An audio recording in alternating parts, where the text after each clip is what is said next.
Aí os exercícios, eles seguem para a função quadrática ou a função de segundo grau, né? Que é definida pela lei de formação ax² mais bx mais c. Então, indica que é uma equação de segundo grau, porque o nosso maior expoente é 2, tá? O a, o b e o c são os nossos coeficientes. Quando o a não pode nunca ser zero, tá? Porque se for 0 vezes x², deixa de existir o x², então vai deixar de ser função quadrática, tá bom? Então, quando o a for maior que zero, a concavidade da nossa parábola é voltada para cima. Se o a for menor que zero, o a for negativo, a nossa concavidade é voltada para baixo, tá? O coeficiente c, ele corta o eixo y, tá? E o coeficiente b, ele vai cortar o eixo y, só que ele tem aqui uma diquinha legal. Se o b for maior que zero, ele vai cortar quando estiver subindo. Se ele for menor que zero, ele vai cortar o eixo y, perdão, aqui quando estiver descendo. Vou gravar. Continuando nos exercícios, agora o tema que ele vai abordar é função quadrática ou função de segundo grau, né? E ela é definida pela lei de formação ax² mais bx mais c. O a, o b e o c são os nossos coeficientes. Lembrando que o a não pode ser zero, porque se for 0 vezes x² o x² vai deixar de existir, vai dar zero. Então, o a nunca pode ser zero. Se o nosso a for maior que zero, ou seja, for positivo, a concavidade da parábola vai ser voltada para cima. Se o a for menor que zero, a concavidade da parábola vai ser voltada para baixo, tá? O nosso coeficiente c, ele corta o eixo y. Então, por exemplo, se aqui no final vale 2, ele vai cortar o eixo y exatamente no 2, tá? O coeficiente b, ele tem uma coisinha interessante que ele nos indica. Se o b for maior que zero, ou seja, se o b for positivo, ele vai cortar o eixo y quando ele estiver subindo. Se ele for negativo, for menor que zero, ele vai cortar ele quando estiver descendo, tá? E aí a gente tem duas informações que a gente vai ver melhor no exercício lá, mas aqui só pra gente já ter uma noção. Na função de segundo grau, a gente vai ter as raízes, que é o x', o x1, o x2, tá?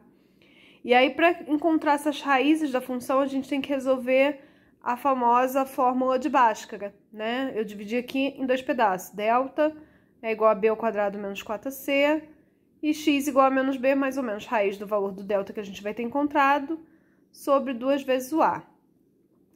E além disso, a gente tem o vértice da parábola. O vértice da parábola, ele vai ser o ponto aqui, ó, mais baixo da minha parábola ou o ponto mais alto da minha parábola, depende da concavidade, tá? Também tem uma formulazinha pra gente encontrar o vértice da parábola, tá? X vértice é menos b sobre 2 vezes o a e o y vértice é igual a menos delta sobre 4a. Lembrando que, assim como na função afim, né, toda vez que eu falar de plano cartesiano, eu vou estar falando de eixo x, eixo y. Eixo x, que é o eixo das abscissas, eixo y, que é o eixo das ordenadas. E aí vamos no exercício que ele deu. Considera a função f de x igual a menos x² mais 6x menos 8. No plano cartesiano, sejam P e Q as interseções do gráfico de f com eixo x. Então, já marquei aqui, ó, as interseções, os pontos P e Q. Sendo R igual ao ponto A e B, um ponto do gráfico de f com B maior que zero, né? Então, significa que ele está na nossa subida, né? Assinale a alternativa que corresponde ao maior valor numérico possível na área do triângulo. Então, ele ainda quer a área do triângulo. A gente vai ter aí outro conceito trabalhado. Então, vamos lá. Primeira coisa, a gente precisa saber quem são os pontos P e Q. Eles indicam que são as raízes da função, tá? Porque eles estão cortando o nosso eixo Y. Perdão, eles estão cortando o nosso eixo X. E aí, dá para fazer por soma e produto, tá? Para calcular. Mas normalmente eu utilizo a fórmula de Bhaskara, que eu acho mais simples, tá? Então aqui delta é igual o b ao quadrado, então ó, a função aqui, ó, quem é o a? É quem tá junto do x ao quadrado. Então quem tá junto do x ao quadrado aqui, ó, se não aparece número é porque eu sei que é 1. Como tem o negativo, um negativo.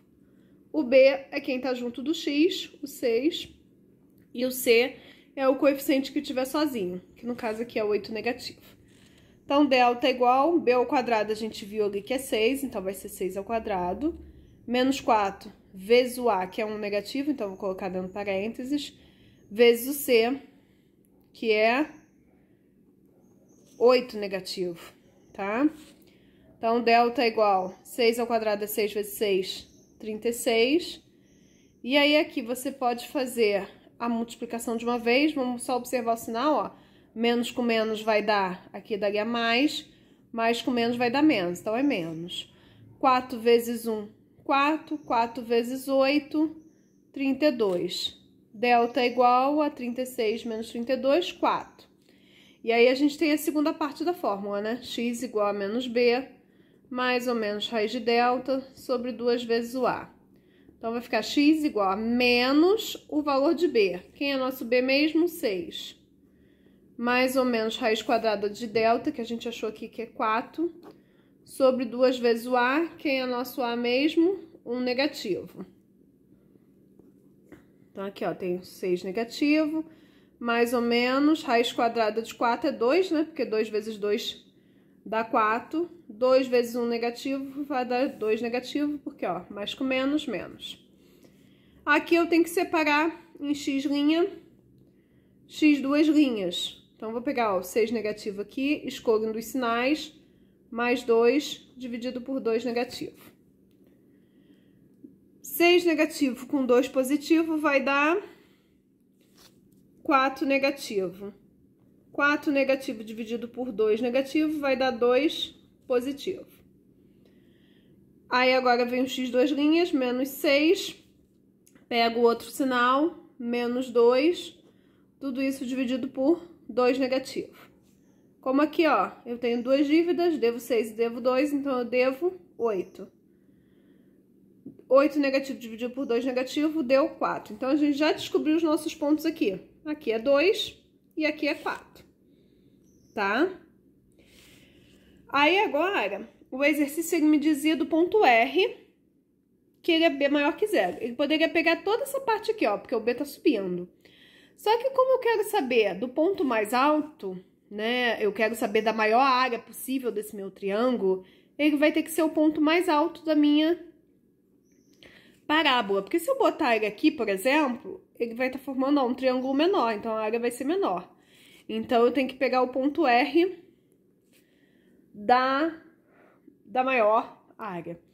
E aí, aqui, ó, eu vou ter o ponto X aqui, certo? E aqui eu vou ter o ponto Y. Esse ponto X aqui, ó, eu já até sei que é 3, porque o ponto que tá aqui, ó, ele é exatamente na metade, tá? Então, ele vai ser 3. Eu sei. Mas também poderíamos calcular utilizando a fórmula dos x vértices, tá? E eu preciso saber a altura aqui para poder calcular a fórmula da área do triângulo. Porque a área do triângulo, na verdade, é o quê? Base vezes altura dividido por 2. A base eu já tenho, porque eu tenho aqui, ó, de 2 a 4, né? De 2 para chegar a 4, isso aqui vai medir, na verdade, 2.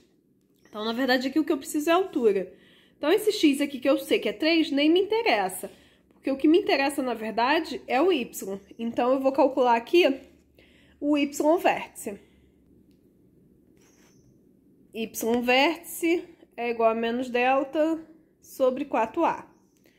Então, é igual a menos o delta, perdão, já tô repetindo aqui de novo. Menos o valor de delta. O valor de delta a gente já achou, que é 4. Sobre 2...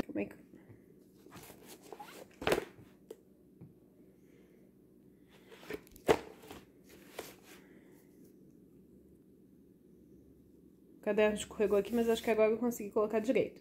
Então, menos o valor de delta, menos o delta 4, sobre 4 vezes o valor de A. O valor de A que a gente tinha separado lá em cima, 1 negativo.